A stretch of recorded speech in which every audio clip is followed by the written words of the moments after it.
Welcome everybody. It's nice to have you back again this morning.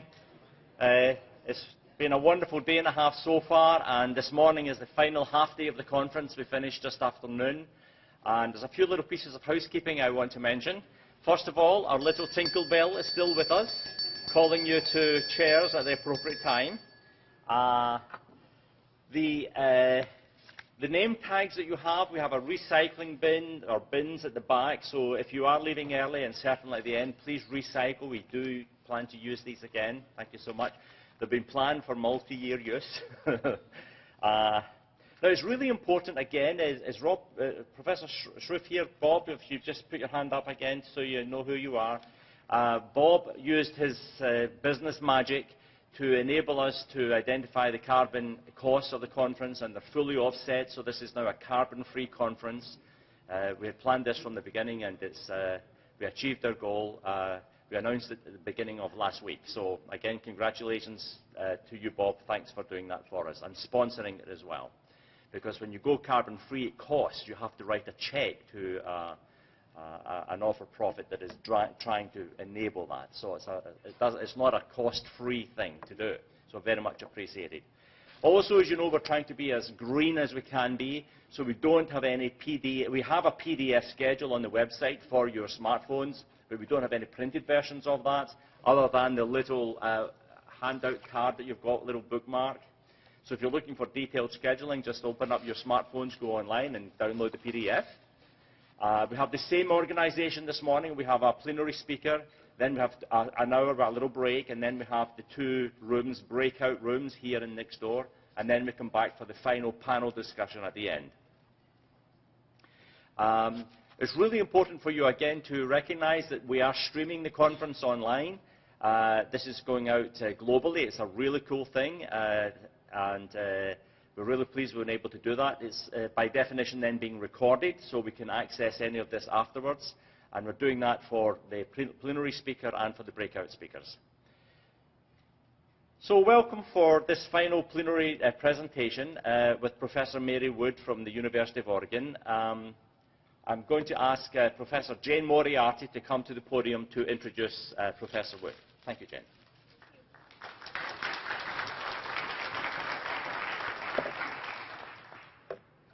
Good morning. It's great to see those of you who've been here, and it's great to see those of you who are joining us for the first time.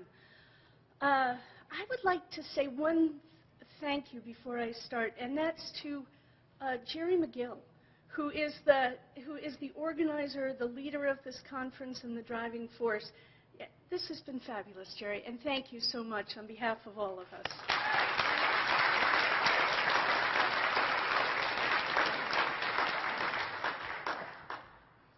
A great interdisciplinary conference is able to weave together various approaches from various disciplines and unite them in a common purpose, which is what we hope to do today, particularly after we hear from our next fabulous speaker.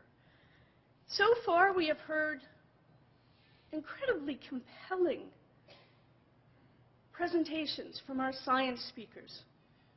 Carl Sagan reminds us science is a candle in the dark. Well, if that is so, we have been illuminated beautifully here on the problems of climate change. The data, as they say, are incontrovertible, whether we believe in science or not. From business, we have learned that sustainability is not only taking root, but actually flourishing and growing and developing, both in the developed nations and, as Helen Manich tells us so compellingly, in developing countries as well. And from ethics, theology, and the humanities, we are provided with a foundation for why we must create a culture of selflessness and a culture of concern for our earth and its inhabitants.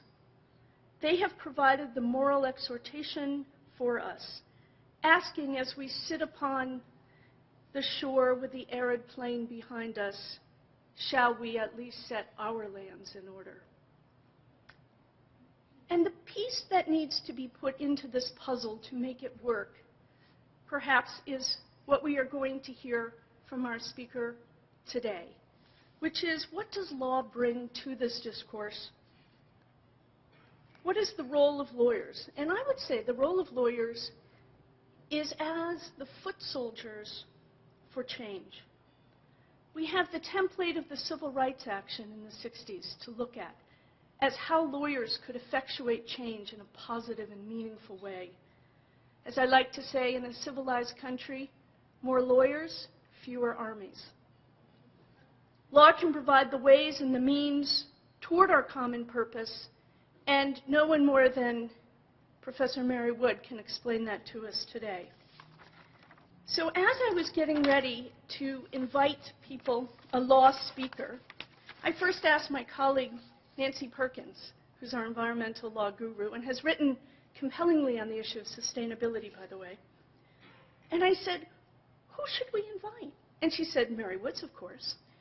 And then I called a few of my friends who are environmental professors, and I said, who should we invite? And they said, Mary Woods, of course. This is why we are going to hear from Mary Woods, because she is providing the path to what it is we are hoping to accomplish. Mary Kristina Wood is the Philip H. Knight Professor of Law and Faculty Director of the school's Environmental and Natural Resource Law program at Oregon. She teaches property law, natural resources, public trust, federal Indian law, public lands law, wildlife law, and hazardous waste law. She is also significantly the founding director of the school's nationally acclaimed Environmental and National Resources Law program and is faculty leader for the program's Conservation Trust Project, Sustainable Land Use Project, Native Environmental Sovereignty Project, and Food Resilience Project. She is a graduate of Stanford Law School, served as a judicial law clerk on the well-known Ninth Circuit Court of Appeals, and practiced environmental law with Perkins Coie, which is a West Coast firm. She is the author and contributor of several books. She is the author of a new book entitled Nature's Trust, which was released in October of 2013 by Cambridge University Press. To say she has published extensively is to vastly understate how much Mary Wood has written. She has 20 pages listing her publications. I'm not sure she sleeps. That's what I've decided. She has published extensively on climate crisis, natural resource, native law. But what she has done and what she's going to be talking about today, which I think provides a path forward to our common purpose, is the approach called the atmospheric trust litigation to hold governments worldwide accountable for reducing carbon population within their jurisdictions. Her research is now being used in cases and petitions brought on behalf of children and youth throughout the United States and in other countries. She is a frequent speaker on global warming, climate change, and her sovereign trust approach. Among the things she has accomplished in her life, in addition to being a practicing lawyer, in addition to the work she has done at Oregon Law School, she has also worked for the Department of the Interior. And in doing that, she was an assistant special counsel to the U.S. Fish and Wildlife Services for the endangered species so-called God Squad. I had to get that in. That's just too cool. Which is an exemption proceeding involving the northern spotted owl. She not only works, she volunteers. She is an active part of the community. She is a member of she's a board member of the Western Environmental Law Center. She's on the advisory board for the Center for Environmental Law and Policy, the Climate and Water Advisory Board, the Tribal Water Advocacy Project, Climate Legacy Initiative, and Climate Legacy Network. She has won multiple awards which should not shock anyone, among them the David Bauer Lifetime Achievement Award. Today, she is presenting us with this path forward and explaining the role of law in helping the fight against climate change. Her presentation is Mary Kristina Wood, Nature's Trust, Environmental Law for a New Ecological Age. Please join me in welcoming her.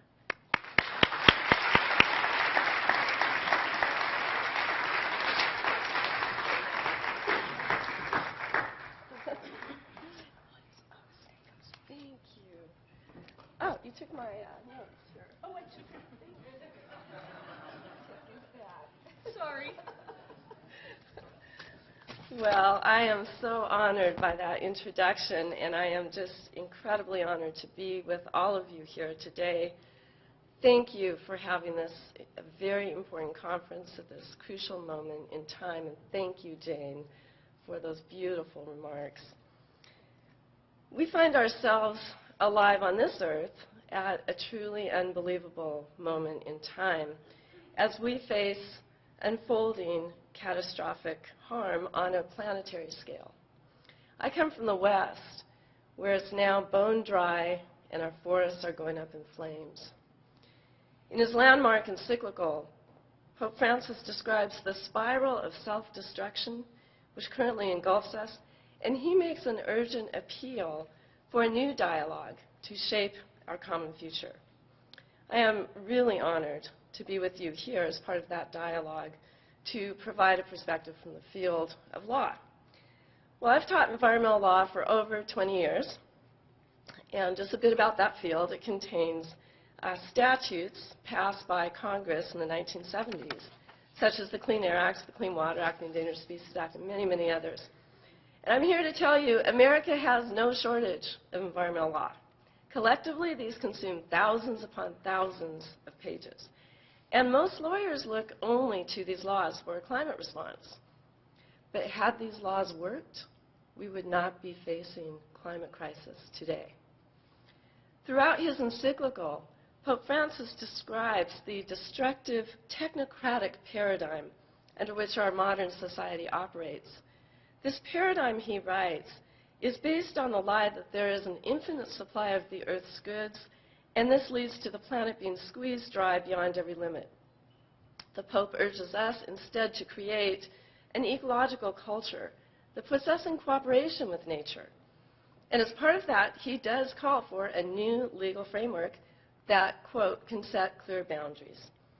Our government's climate response under statutory law is very much a product of the technocratic worldview that lies at the root of our ecological crisis.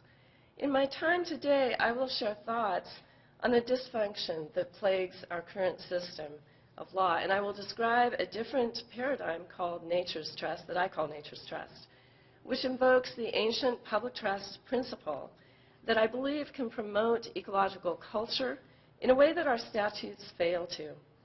And I will describe how youth around the world are using this approach in pending lawsuits to force a climate response before it's too late. So first, let's consider how we got into this current predicament.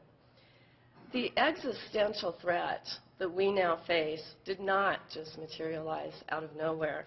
In fact, the prospect of wholesale climate disruption from fossil fuel use has been well known to our government for at least 3 decades. Back in 1986, members of the Senate Environment Public Works Committee wrote a letter to the U.S. Environmental Protection Agency recognizing that there is a very real possibility that man, through ignorance or indifference or both, is irreversibly altering the ability of our atmosphere to perform basic life support functions 3 decades ago. The letter asked EPA, the Environmental Protection Agency, to develop a plan to stabilize the U.S. share of greenhouse gas emissions, a very logical response. EPA did develop this plan, but it was ignored. And our leaders continued to promote the very fossil fuel regime that scientists warned would imperil our survival on this planet. Moreover, we now know that key corporate leaders in the fossil fuel industry were warned by their own scientists in the 1980s that their exploits would put our world in danger. Yet industry heads refused to own the problem. Instead, they launched a public relations campaign designed to confuse the American public to the threat of climate change. And they also paid hundreds of millions of dollars in campaign finance to purchase influence across our government and thereby forestall any regulation of their industry. This strategy ensured that for the next 3 decades, our government would continue promoting this fossil fuel regime by handing out massive subsidies, easing regulations, issuing permits, not enforcing violations, leasing public lands and offshore areas, and approving export proposals. Government did this on both the federal and state levels. The top fossil fuel producers have collectively reaped more than $1 trillion in profits since the new millennium, while the global damage and human death toll from climate chaos now escalates worldwide. A public trust lawsuit that I will later describe chronicles this ongoing government promotion of the fossil fuel industry and asserts that government defendants have acted with deliberate indifference to the peril they knowingly created. Well, with that history in mind, let us now turn to the reality we face. It is a reality not defined by our human-made laws, but rather by the laws of nature. Nature has certain requirements to keep our planetary life systems in balance, and those laws also determine whether we all survive. While this basic truth has informed indigenous thinking for thousands of years on this continent, it has been suppressed by our modern technocratic worldview. Oren Lyons, a faith keeper of the Six Nations Iroquois Confederacy, explained the concept when he was describing a massive forest die-off in Canada caused by beetles that are now thriving in the warmer temperatures brought on by climate change. And as Lyons puts it, you can't negotiate with a beetle. You are now dealing, he says, with natural law. The thing that you have to understand about nature and natural law is there's no mercy. There's only law. The most basic purpose of our environmental laws is basically to ensure our compliance with these laws of nature. If our environmental law fails to match the reality of nature's laws, then it fails us. Now, if you ask most environmental lawyers whether the law is responding to climate crisis, they will say yes and take you into a deep dive in the Clean Air Act and talk about the President's most recent Clean Power Plan. But instead, I would ask you first to define what our climate system needs to regain its energy balance. That is the logical starting point, not what our law is doing, but what our climate system actually requires. And then only after we define our reality can we then step back and ask whether our system of laws is meeting that reality. But this is not the approach we've taken in recent history. As Elizabeth Colbert writes, it may seem impossible to imagine that a technologically advanced society could choose, in essence, to destroy itself. That is what we are now in the process of doing.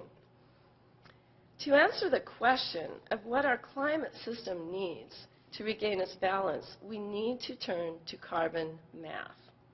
3 years ago, the chief climate scientist at NASA, Dr. James Hansen, led a team of scientists to develop a prescription for the planet designed to restore climate balance at 350 parts per million atmospheric carbon dioxide. That's carbon dioxide in the atmosphere.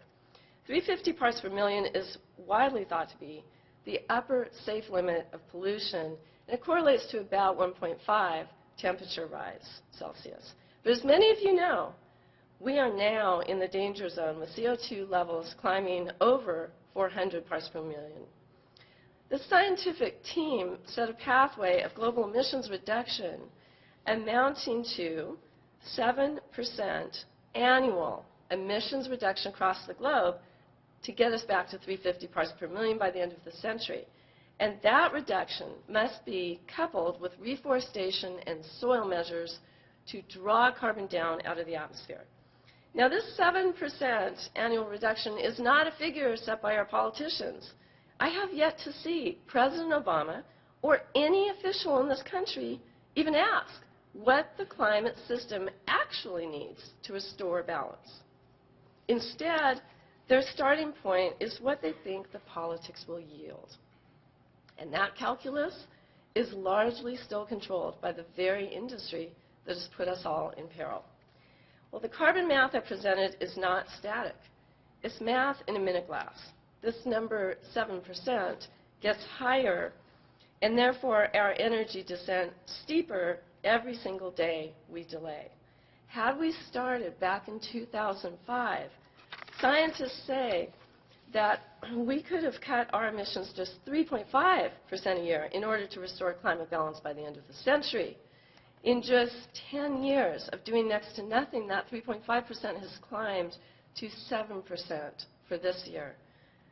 And if we delay reduction even 5 years until 2020, scientists project that we would need to reduce emissions by 15% a year.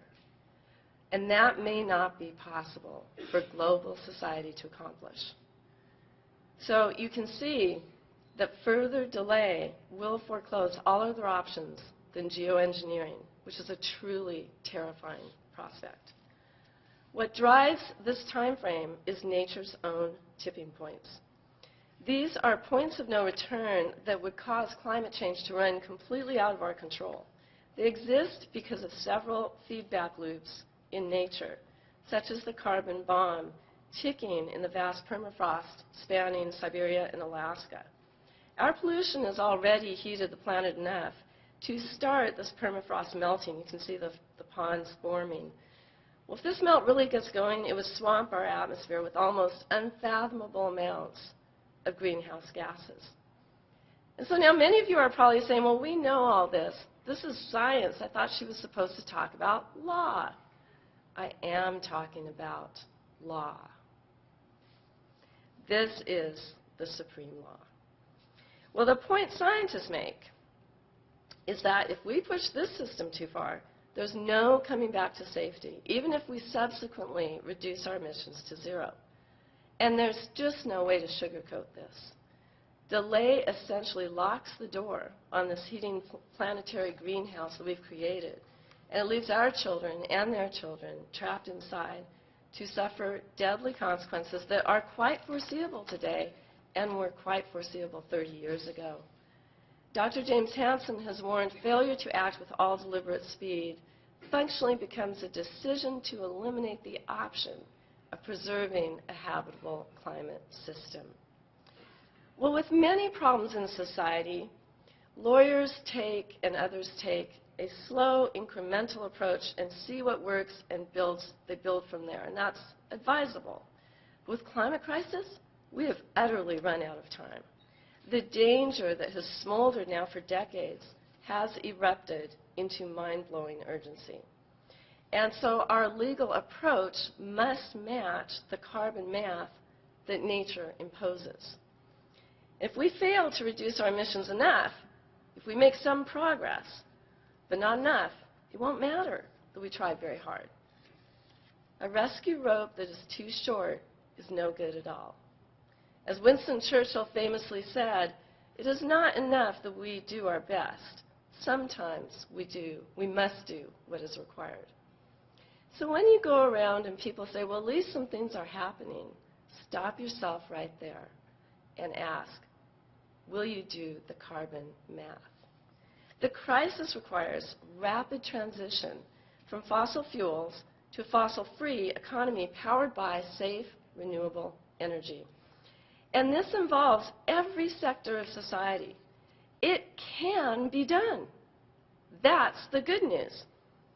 But analysts now call for an emergency mobilization on the scale of World War II. Our government is well equipped to bring about this energy revolution, but it can't happen if our government remains idle. Well, 70 years ago, this nation mobilized for war almost overnight. But today, as Pope Francis writes, we lack leadership capable of striking out on new paths. The fact is, no political leader has stepped forward with a real plan needed to avoid calamity. This is not surprising for a country that has been commandeered by fossil fuel corporations. But if our broken politics won't work, can the law force change in time? I suggest it can, but not by using the same approaches that brought us this problem in the first place. So let me briefly describe the legal response to climate crisis so far, and then turn to an alternative approach underway that calls upon the courts to force action in time. Well, first let's touch on international efforts. Back in 1992, the U.S. joined nearly all other nations of the world in signing a convention that calls for preventing dangerous climate change. And since that time, the world community has been trying to agree on binding greenhouse gas reductions.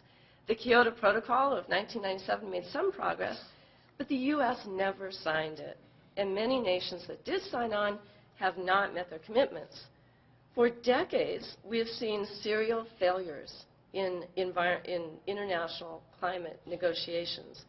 And another round, as you all know, is coming up in Paris next month. Well, you might wonder why international law has been such a failure. The most basic reason is there's no superpower to define or enforce obligations. So the treaty negotiations are just that, negotiations. Domestic will has to be in place before an international agreement can even transpire. So let us turn to the domestic front in this country, where most officials are addressing climate crisis entirely within the structure of existing statutory law. For example, President Obama has released a clean power plan that will regulate coal-fired plants. There have been fuel mileage standards and other steps using existing statutes. But if we begin to even describe these efforts in any detail, I would drain the rest of my allocated time because they are so complex. What you need to know is that they fail to add up to anything close to the carbon reduction scientists say is needed. President Obama's energy regulation, even if implemented as designed, would yield less than 1/5 of the reduction rate minimally necessary to preserve a habitable planet. That is not to say that the Clean Power Plan is not important. But at this point, we need to do the math.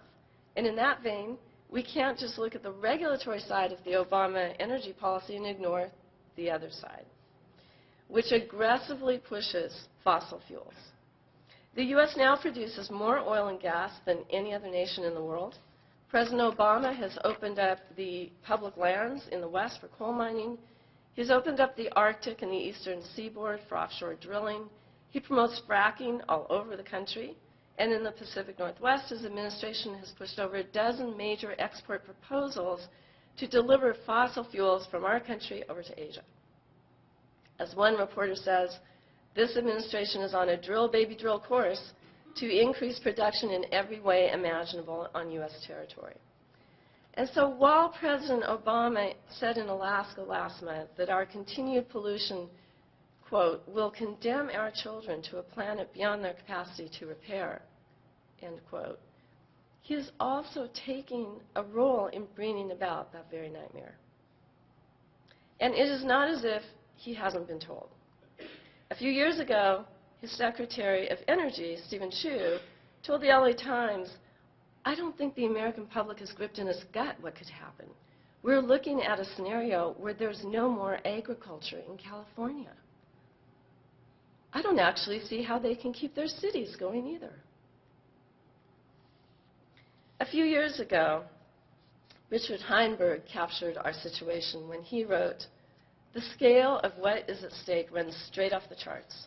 The decisions that have to be made, and soon, may well determine whether civilization survives. Well, before relying on our statutory law to pull us out of climate crisis, we should explore why these state statutes have failed to force action for decades. Perhaps it is time to acknowledge that our statutory law is sorely overrated. So let's briefly take a moment to explore some of its dysfunction. Well, first, our environmental laws are micro in nature. They rarely focus agencies' attention on the big picture. They don't really even deal with the fact that air, soil, water, and species are interconnected. The statutes have forced agencies to operate in silos, and the view from those silos is dangerously myopic. Our statutes alone do not provide any sort of framework for an emergency response. Now, that is not to say that the Clean Air Act regulation wouldn't go far. It might. It's one tool. But to become a zero-carbon society, we need a full climate recovery plan with initiatives across the transportation, energy, building, food, and waste sectors using all of the tools government has available. And we need a price on carbon to flip the economic switch between fossil fuels and renewable energy. Second, we should recognize that while the statutes held early promise, federal and state officials across the board have turned environmental law inside out. They've taken laws intended to prohibit harm and turned them into broad systems legalizing harm.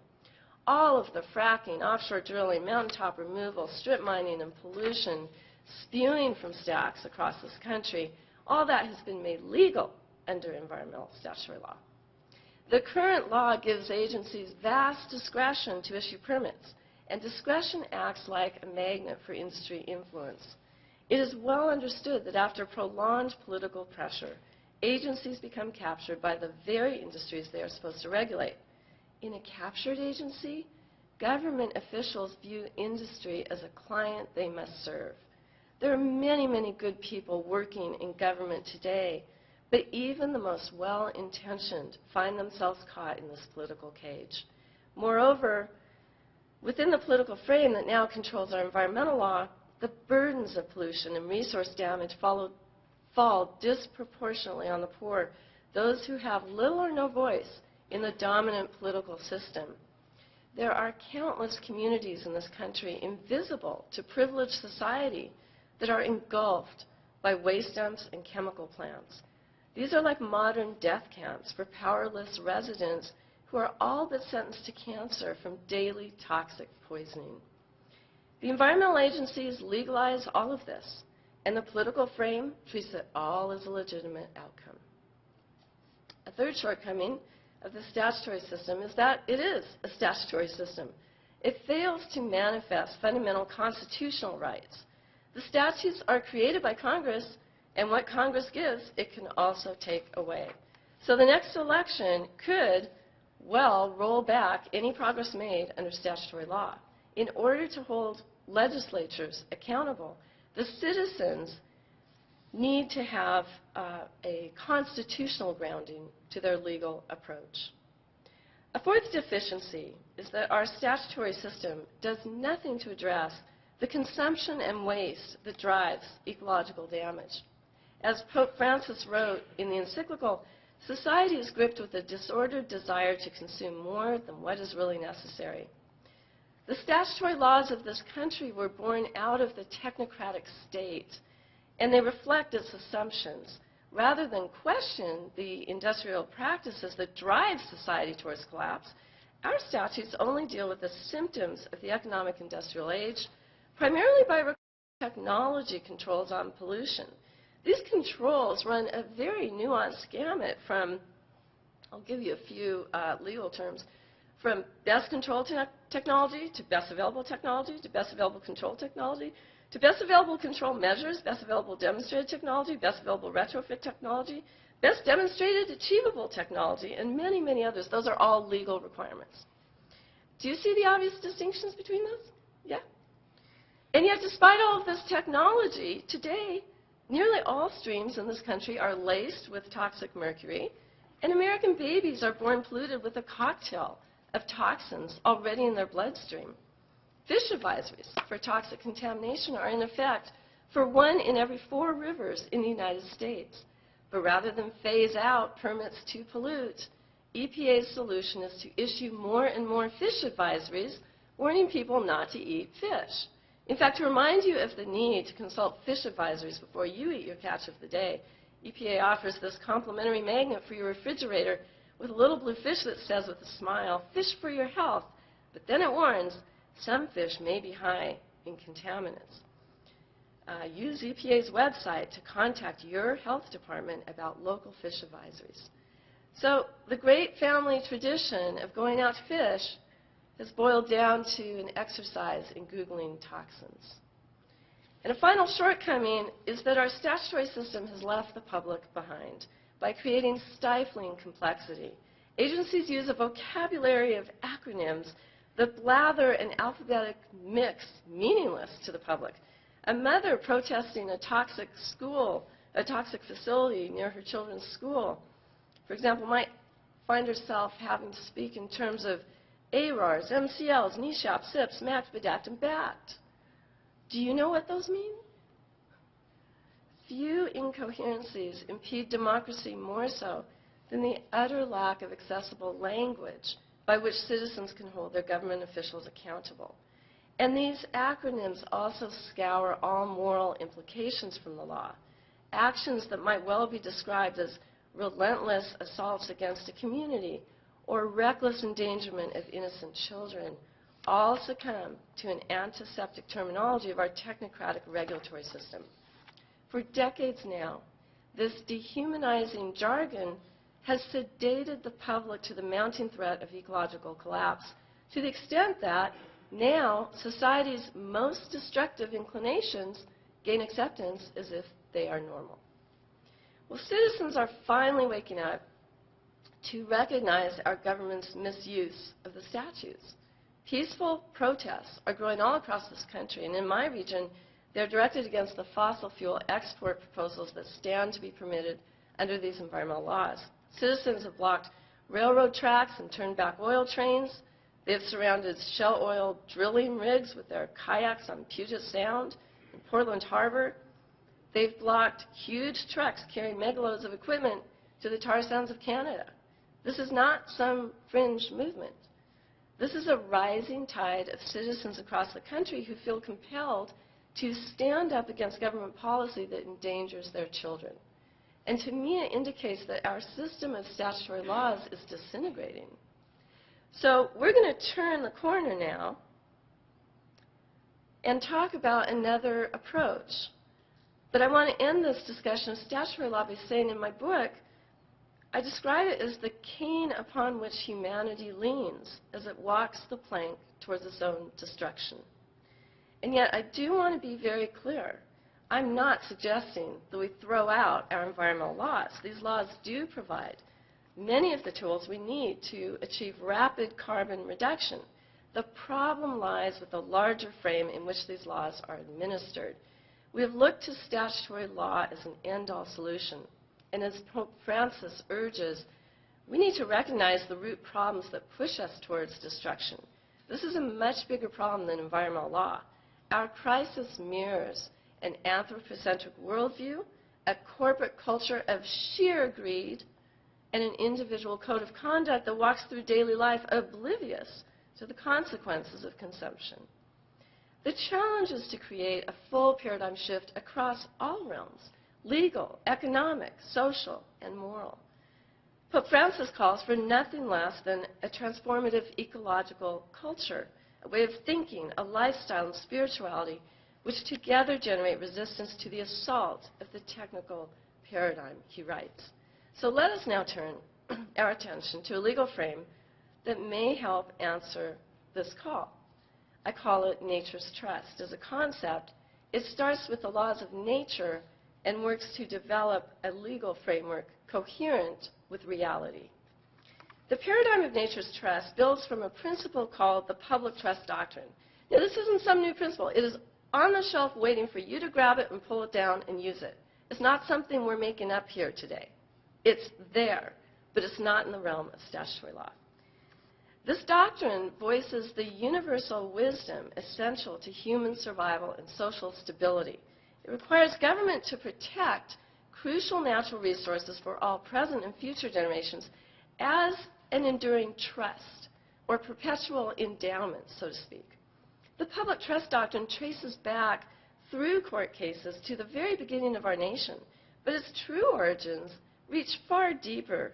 Professor Charles Wilkinson writes, "The real headwaters of the public trust doctrine arise in rivulets from all reaches of the basin that holds the societies of the world." The trust concept is manifest in indigenous systems worldwide, in the Roman institutes of Justinian, and in the Magna Carta of England. Many nations around the world embrace this doctrine as the central principle of their legal systems. Moored in property law, not statutory law, the public trust affirms lasting community property rights in crucial natural resources. You might imagine all the resources essential to our human welfare and survival, including the waters and the wildlife and the air, as being held together in one legal package that I call nature's trust. Through the ages, courts have said that the beneficiaries of this trust are all present and future generations of citizens. You all have a common property right in this trust. And because, as Pope Francis declared to the United Nations last week, any harm done to the environment is harm done to humanity, the beneficiaries of nature's trust must really be all species and their ecosystems too. Government officials are trustees who must manage the public trust for the endurance of the nation and the natural world. They cannot use their power to allow one generation or its industry to consume the natural wealth needed by all people now and to come. That would govern for the expiration, not the endurance of the nation. In its deepest sense, then, the trust represents a restraint on government power. It is a human right born from the logic that citizens never give their government the power to destroy what is essential to their survival and prosperity. The Lodestar case announcing this principle was Illinois Central Railroad, decided in 1872 by the Supreme Court. And the court confronted a situation it had never seen before. The Illinois legislature had conveyed the entire Chicago shoreline of Lake Michigan to a private railroad company. And yet this was shoreline that the citizens needed for their fishing and navigation and commerce. And the court held the legislature simply didn't have the power to make that conveyance. Granting away crucial resources, it said, would be a grievance which never could be lawn borne by a free people. The integral power of the trust is that it provides a new frame through which to assess government actions and whether they are legitimate. When government officials act out of sheer self-interest to benefit their political allies, they violate the basic fiduciary duty of loyalty, which all trustees are held to. So what is often viewed within government itself as the controlling political reality may be exposed through the trust frame as extraordinary malfeasance. Moreover, this principle of law resides at a much deeper level than statutory law. It has the constitutional force necessary to hold legislatures accountable. You should think of the trust as a yardstick against which our statutes are measured. By enforcing the trust, courts prevent any one set of legislatures from wielding so much power over ecology as to cripple future society. The reasoning of the public trust puts it on par with the highest political liberties of citizens living in a free society. It wards off ecological tyranny.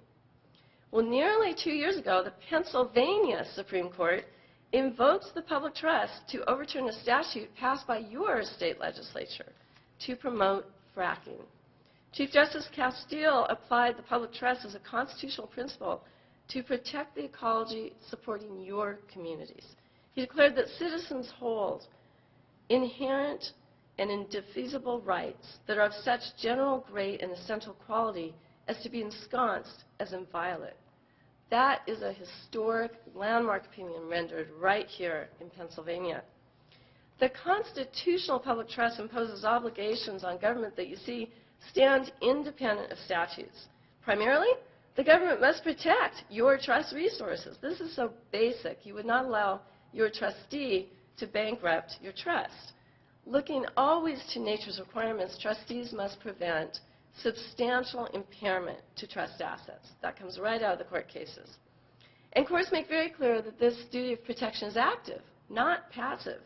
Trustees can't just sit idle and let the public's trust assets be destroyed on their watch, which pretty much describes government's climate approach. Unlike the statutory laws, which speak in techno-jargon, the trust frame situates the law in a much broader moral dialogue by announcing a covenant that we have with our children and all generations to come to protect the life-sustaining earth endowment. As Pope Francis writes, the world we have received also belongs to those who will follow us. The trust principle in law promotes the understanding that our resource use today affects the natural inheritance that we owe our children and grandchildren. And in this way, the trust covenant promotes sobriety and care in daily consumption. This trust principle also carries deep religious connotations. Surveys of Christianity, Buddhism, Hinduism, and Islam all suggest a sacred trust giving rise to holy covenants of obligation towards future generations and to all of creation. A Jewish prayer, for example, iterates God's command to Adam saying, "This is the last world I shall make. I place it in your hands. Hold it in trust." Pope Francis described a sacred trust when he said, "Creation is not some possession that we can lord over for our own pleasure, nor even less is it the property of only some people. Creation is the marvelous gift that God has given us, so that we will take care of it and harness it for the benefit of all." The legal paradigm of nature's trust falls uniquely into this processional of religious teaching. And when the law's injunctions mirror religious and moral instruction, society gains a powerful symbiosis and alignment and a renewed steadiness and purpose. Judges who hold the power of the pen can once again breathe life into the law by expressing an unassailable moral foundation. But by contrast, technocratic commands tend to catch the winds of greed that seem to blow incessantly through the living generations on earth. So while we should not think of any legal principle as a panacea for our crisis, I do believe the trust presents a powerful frame that summons transformation from both within and outside the law. The trust approach calls for protection of ecology according to nature's own requirements.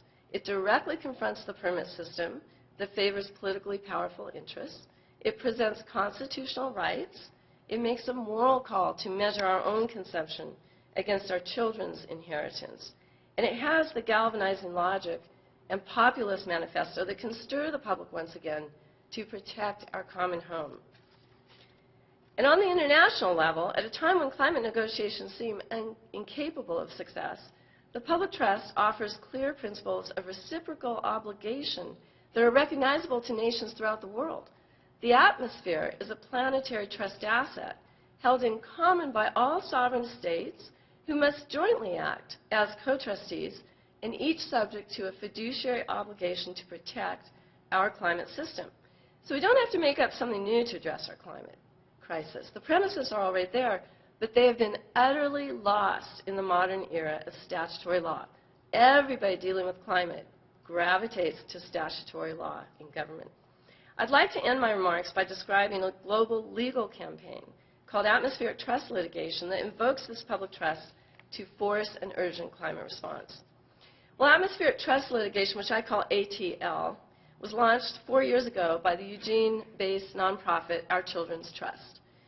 And lawsuits and petitions were filed in every state across this country on the same day, and in other countries as well, all of them on behalf of youth plaintiffs.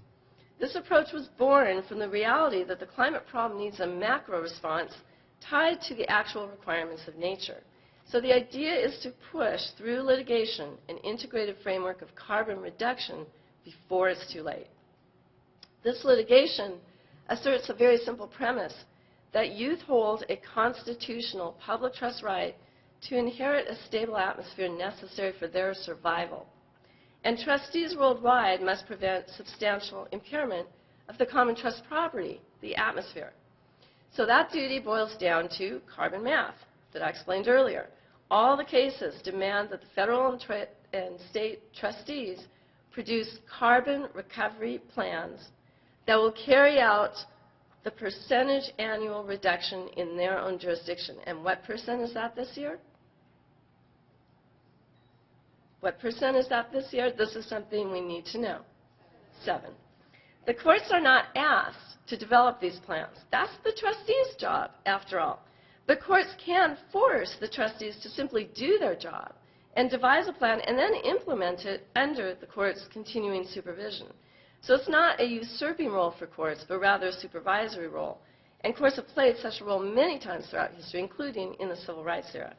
We might wonder, why are youth turning to the courts for help? Why not Congress? Why not state legislatures? Well, remember, for decades, the climate problem has been left to the legislatures and the agencies. And those branches are still pursuing policies that will cook this planet.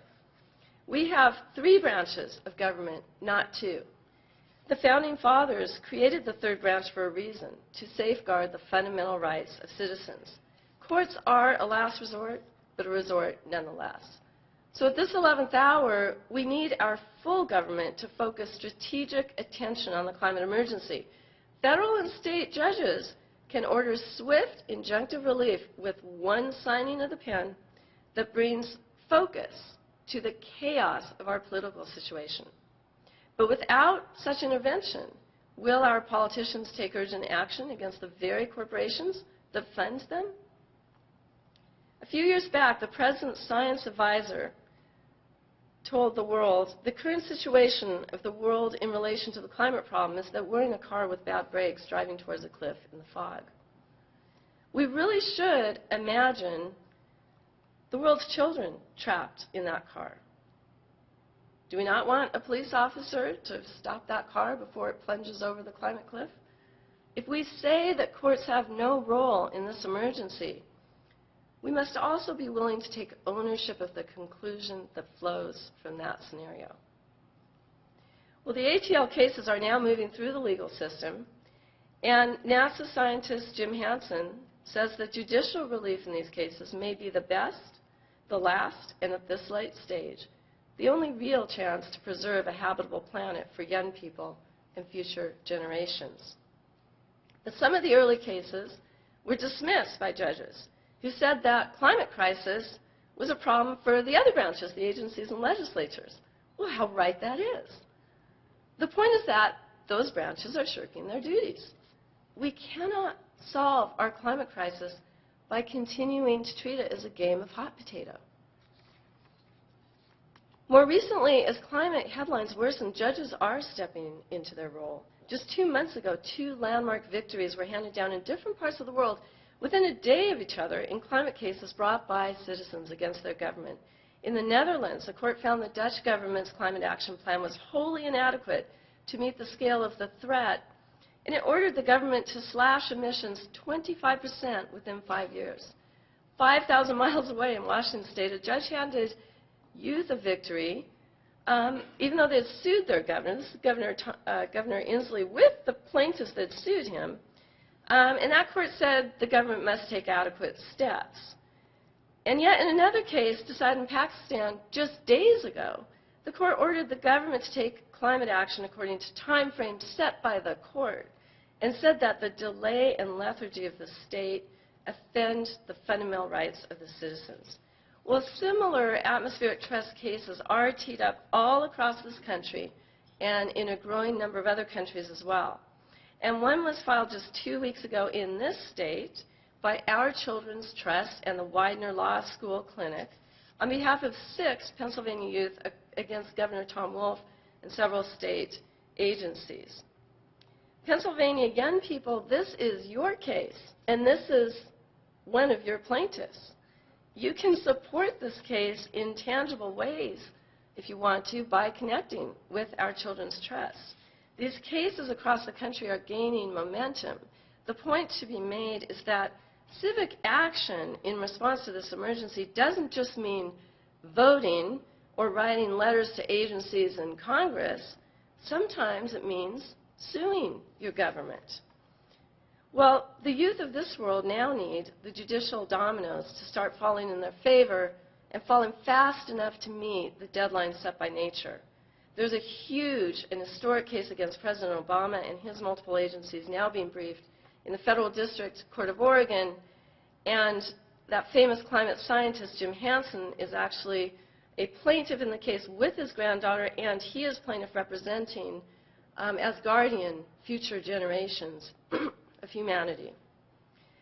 The youth plaintiffs have asked the judge to order the administration to devise a plan to reduce greenhouse gas emissions in accordance with the best available science. Note, this is the very same thing members of Congress asked for when they wrote to EPA 30 years ago. The difference is that this time, a plan would be developed and implemented under the supervision of the third branch of government. If a favorable ruling in this case happened before the Paris negotiations, it could be an international game changer, because it would announce U.S. obligation into what is otherwise a free-for-all negotiation. Well, in these last few moments, let us reflect briefly on how religion could reinforce these legal efforts. While we have a formal separation of church and state in this country, religion, in fact, plays a crucial role in law by announcing moral behavior to society. Our Children's Trust is the climate organization using the encyclical message in its legal actions. when religious leaders call upon us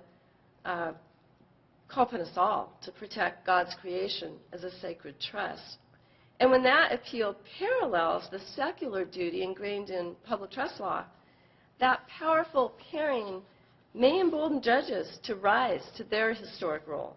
There's been a groundswell of support for the atmospheric trust litigation campaign from Catholic organizations and individuals through amicus briefs, funding assistance, organizing, press support, and through inspired Catholic youth answering the call of the encyclical by stepping forward as plaintiffs in this huge federal case. But the litigation needs a lot more support because, after all, it is trying to save the whole planet. And in the totality of things, too, we need to recognize that while atmospheric trust litigation may provide a catalyst for urgent climate action, legal movements need backing from a moral culture that inspires support and respect from the people. Any law trying to protect nature stands to be devoured by our present culture of consumption. As Pope Francis observes, we should not think that the force of law will be sufficient when the culture itself is corrupt.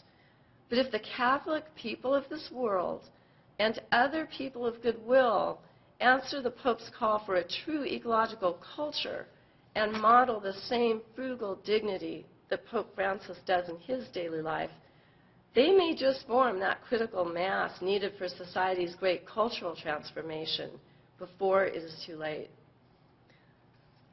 Let me summarize and close now by suggesting that the Pope's call for a new and universal solidarity among Earth citizens summons the public trust principle from the field of law. Not simply a righteous legal premise for the protection of ecology, its moral and religious voice speaks to fundamental purposes that have long since been lost in this modern era. Tapping a human understanding that remains instinctive, passion-bound, and deeply shared among citizens of distant cultures, the trust covenant lives in the hearts of all humanity. The same trust principles that flow through a judge's pen can be preached from a pulpit or spoken as the last words from a grandmother to her grandchildren anywhere in the world, because the trust transcends all governments, cultures, and peoples on earth. That sacred trust of religion and law must now ignite humanity to confront the crisis of ecology. Nature's trust sounds a clarion call in churches, mosques, temples, synagogues, and prayer lodges all over the world to save creation. This call echoes in the blasted hollows of Appalachia, in the fracked communities of Pennsylvania, in the cancer alleys along the Mississippi corridor, and at the base of immortal mountains that weep their last glaciers into the sea.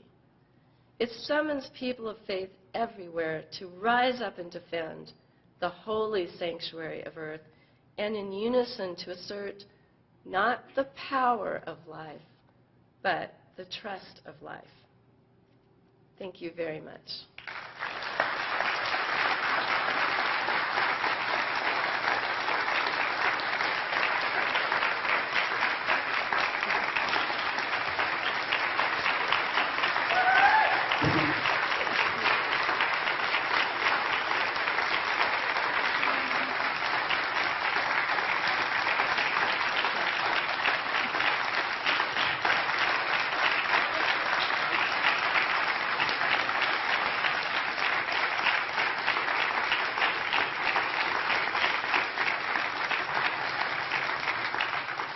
Thank you so much. Mary, thank you very much. Wow, my goodness, what a challenge and imaginative explanation of what we can do. As a conference chair, I want to take the privilege of, we've got wiggle room in our schedule this morning. I'd like to have Jane lead a Q&A for about 15 minutes. We'll stretch the session a little bit further. Okay, Jane? And if I could maybe begin with a question, Jane, to you, Mary. Phenomenal presentation, really imaginative, moving, highly challenging. And I love the practicality of it. So can I ask a simple question from Western Pennsylvania at this conference? What can we do? That is the question. The first thing I say is do something do anything, just don't do nothing. So if we wake up tomorrow and do the same thing we did today, that's called business as usual. And you know what that means. So the first thing is to change our mindset and to keep the focus. The real climate problem we have is lack of focus, because people hear these things and then they go on and do their daily actions. So the first thing to keep in mind is focus, and preferably wake up in the middle of the night worried about this problem. That helps with the focus. Now, in terms of practicalities, we can add some things up. We need government. We can't do this without government because our whole energy infrastructure is controlled largely by government. So does everybody agree in this room we need government? Number two, does everybody agree we have 3 branches of government? Not everybody agrees. That's interesting. Okay. Number 3, do we realize we have 2 levels of government, federal and state? So number 4, do we realize that democracy is not a spectator sport? And that democracy depends on citizens to engage and influence and control. Citizens have to control their government. Not corporations, but citizens.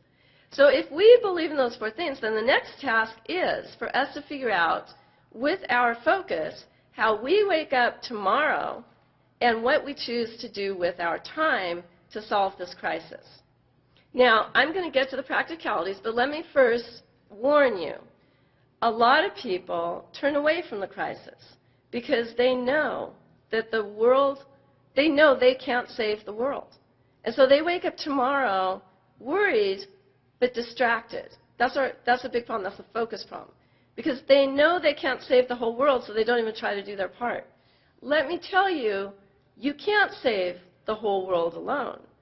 But the whole world can't be saved without you. And that was the magic of the mobilization of World War II. Every single person stepped up.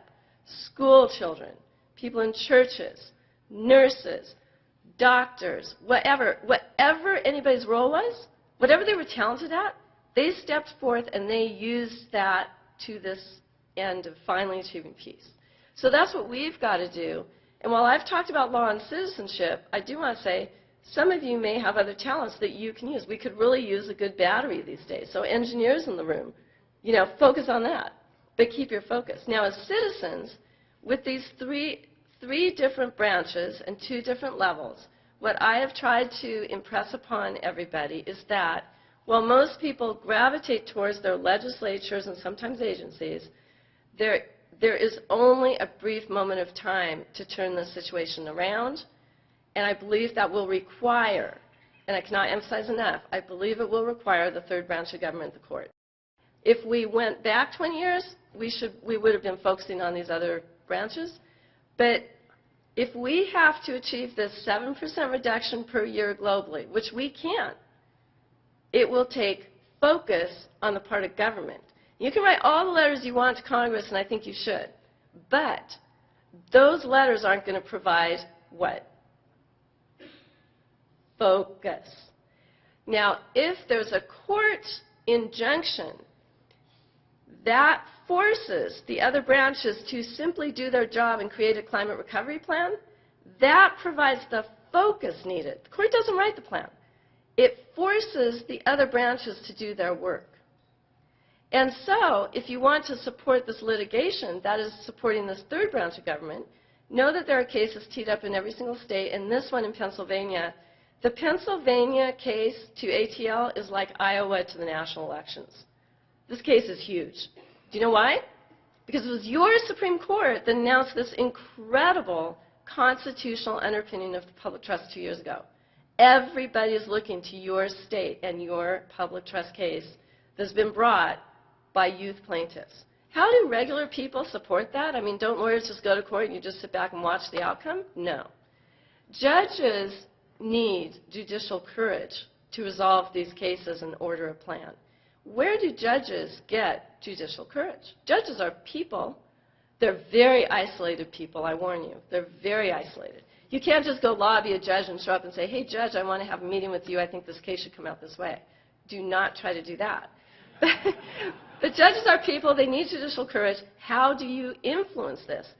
You influence this by talking everywhere you can about atmospheric trust litigation and the trust right that the young people have, by writing letters to the editor in the papers all across Pennsylvania. Judges read letters to the editor. By student groups getting together and writing opinion editorials that are longer letters that are published in the newspaper. Students are doing that at my children's high school in Eugene, Oregon, to influence the federal case.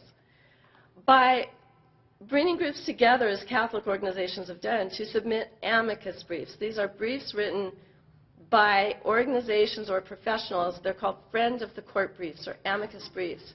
And they're written by non-parties to influence the judge. It's the equivalent of, I guess, the letter to your congressperson.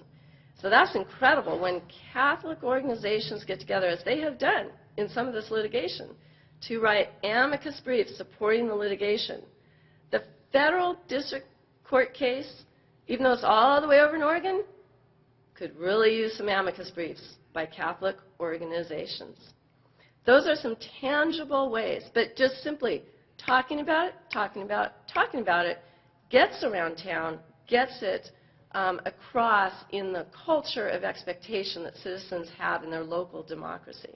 Apart from that, there are also ways to just simply go to city council locally and ask for a city ordinance to implement the 7%. The Eugene youth, organized by Our Children's Trust, testified to their city council. My little 8-year-old went time after time after time. He would go up to city council, and our city council has 3 minutes of public testimony, and he would say his name, and he'd give his testimony, and then he'd say, and I will be back next month to testify again. And those kids came back and back and back and back, and they achieved what they wanted to. The city council passed the most aggressive climate recovery ordinance in the nation. Now we're hoping in Eugene, Oregon, to show people how to live with this 7% reduction. So those are some tangible ways. It's bringing the concept out to the culture, sending it around, tweeting it, Facebooking it, putting pictures out, everything you can possibly think of to get it out as an expectation of democracy. Yeah?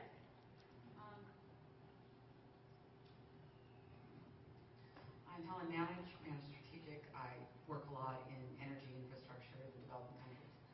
I also have part of my early life, I was part of the MCI antitrust lawsuits that broke up the monopoly of AT&T. And underpinning the case we won to have the legal right to be in business, and I'm not a lawyer, nor am I an environment lawyer, was that because monopoly had been granted by the federal government to AT&T, the fact that they acted in a predatory manner was the grounds of which we were allowed to go into court.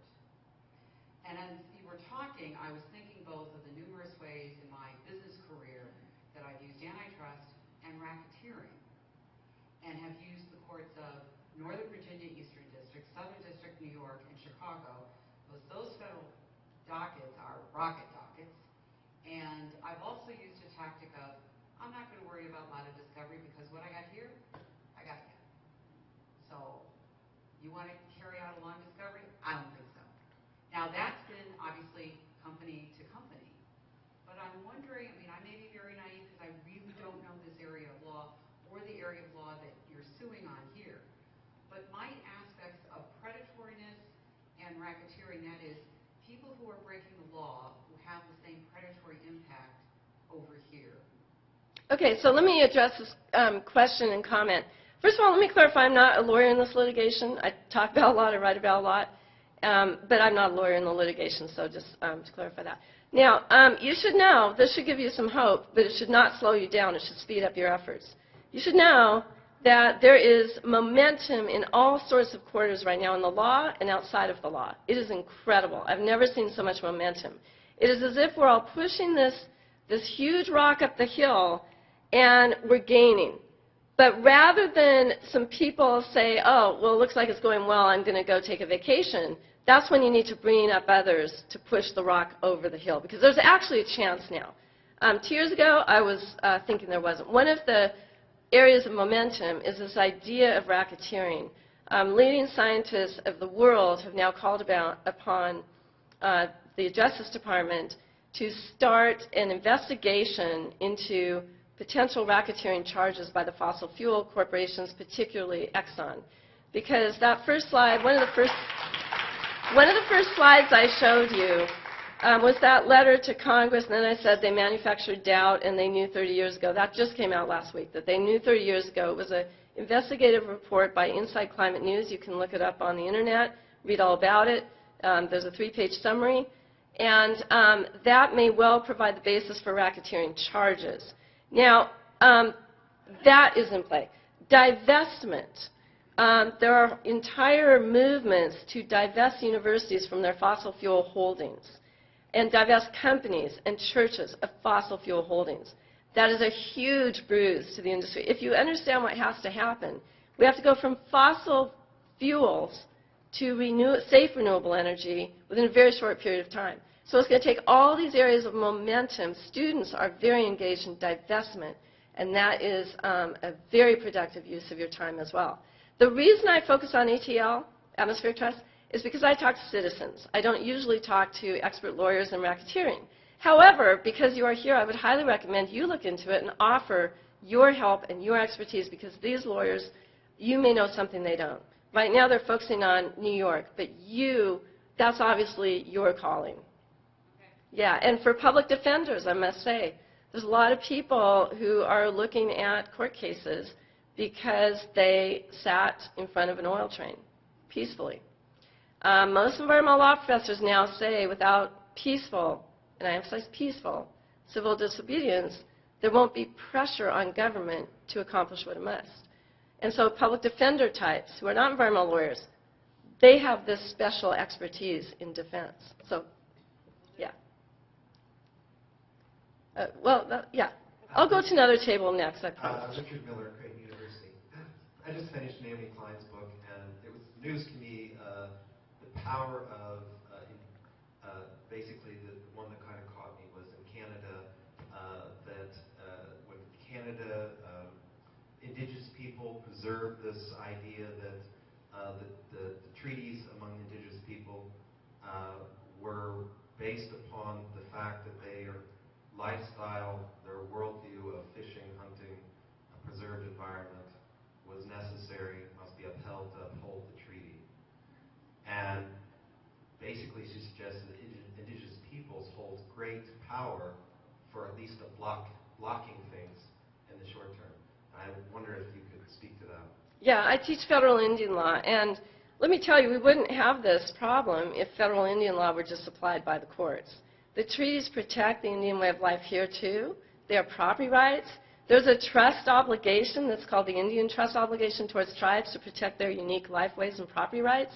If courts would enforce that, that would probably take this problem 90% of the way to being resolved, actually. However, that has become convoluted over the last 20 years because federal courts have said that obligation is no greater than the statutory obligations to tribes, which is, I think, clearly a wrong result. This is the result courts have come out with. So now we face the reality, people, that judges come out with bad decisions sometimes. And so judges don't always do what citizens ask them to do or what tribes ask them to do. But as lawyers, we're used to that. And it may shock some people. Some people hear of an adverse decision and they say, oh, it's all over. No, as lawyers, we look at the entire framework. We look at these ATL cases teed up in 50 states, or petitions and then cases teed up in 50 states, and more countries coming on. And there are a few adverse decisions in those. It's the trend. It's like stockbrokers. They look at, they'll always tell you, stock's down today, but the trend is up. Have you ever been told that? And so you look at the momentum gained. Now, in the case of Indian law, that's quite a bit of bad case law in this country. But I will say, as an Indian law professor, that the treaty rights should prevent the damage that carbon dioxide emissions are causing under the trust and the treaty rights. And so, tribes in my region, treaty rights are huge. Every conference, every environmental conference has a tribal speaker, practically, and that's an area of law that I know they're looking into as well. We have time for one more question. Yes, you, yeah. My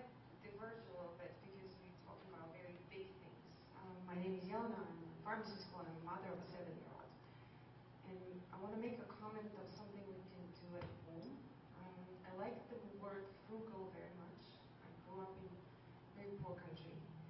And my question to you as a mother that you mentioned is, how do we improve awareness of our children to this when they're continuously bombarded with buying a toy, do this more, do this more? And I, as a parent, feel like I'm just pushing against a wave of information that not necessarily helps this. So what's your suggestion? Because when they go to school, they consume. When they come home, they consume. When they see another toy, they want it. We have different rules in our house, and sometimes I'm a totally bad guy. No, I'm not buying you another plastic toy because you didn't break the first one. But how do you move that into their awareness that you're accepting of what the reality is? Oh, thank you for that question. I am delighted to end this conference on that, or my talk on that one question. So that's the perfect question, is how do we as parents change the lifestyle and the culture that is constantly, that our kids are bombarded with. And so you have to, and I'm speaking personally now, this isn't the law professor, you have to back out of the mainstream culture and create your own culture with your own neighbors and the parents of your kids' friends. And so what that means is you don't shop. You don't shop. My kids, ask my kids how many times they've been to a mall. We did go to a mall for a movie a few years ago, and there was an escalator, and they just freaked out. They rode the escalator up and down. Now, you may think we're weird and live some strange lifestyle. We try to grow as much food as we can. We don't go to the grocery store for food like most people do. We buy directly from farmers. I count over 500 jars of things, peaches, jams, tomatoes a year. I put frozen vegetables up. We buy everything directly from the makers of those raw materials. I'm going to go back to Oregon, and this weekend I'm going to go to Farmers Market, and I'm going to negotiate with 5 farmers to buy over 300 pounds of roots. And I'm going to put those in my root cellar, and hopefully my husband is going out and getting some gunny sack bags from coffee houses to do that. I'm not the only one. Let me tell you that when you start breaking out of the commercial lifestyle, and the first way is to just simply not shop. And the first way is to figure out how you produce your own food from scratch, how you preserve your winter food supply over the course of the winter. Once you start doing that, it's addictive and it's contagious. It is both. And so you will see your friends doing that, and then your kids will be growing up, because your friends will have kids that are friends with your kids, and then they're going to be growing up with this culture. Before I left on the plane, I wanted something to eat on the plane the next morning. I got up at 3 o'clock in the morning yesterday, and I smelled something delicious in the kitchen. And I realized my son, 17 years old, had a friend over. They were baking zucchini bread because they didn't want this huge zucchini from our garden to go to waste. And so I took that zucchini bread and ate it on the plane. So we don't use we try not to use plastic, period. Now, what can you do every day if you're not a parent? And I realize you just have to pull your kids out of that. That means you're not going to be the soccer mom. It means they're probably not, they're going to do different sports with different kids. But how do you do if you're not a parent? You make comments constantly on waste. And I'll finish up here, Jane. That if you order a drink, I noticed, of water or cranberry juice, most people here in Pennsylvania give you a straw. Now, that wouldn't happen, I don't think, most places in Eugene, because the culture now knows we don't use straws. Nobody needs a straw to drink, and it's wasteful. And so if you just say, please, before you order, I don't want the straw, those kinds of things replicated thousands of times by the citizens actually make a difference. So with that, that is the culture I'm talking about. Wake up every day and be a citizen, but also change the culture. Thank you so very much.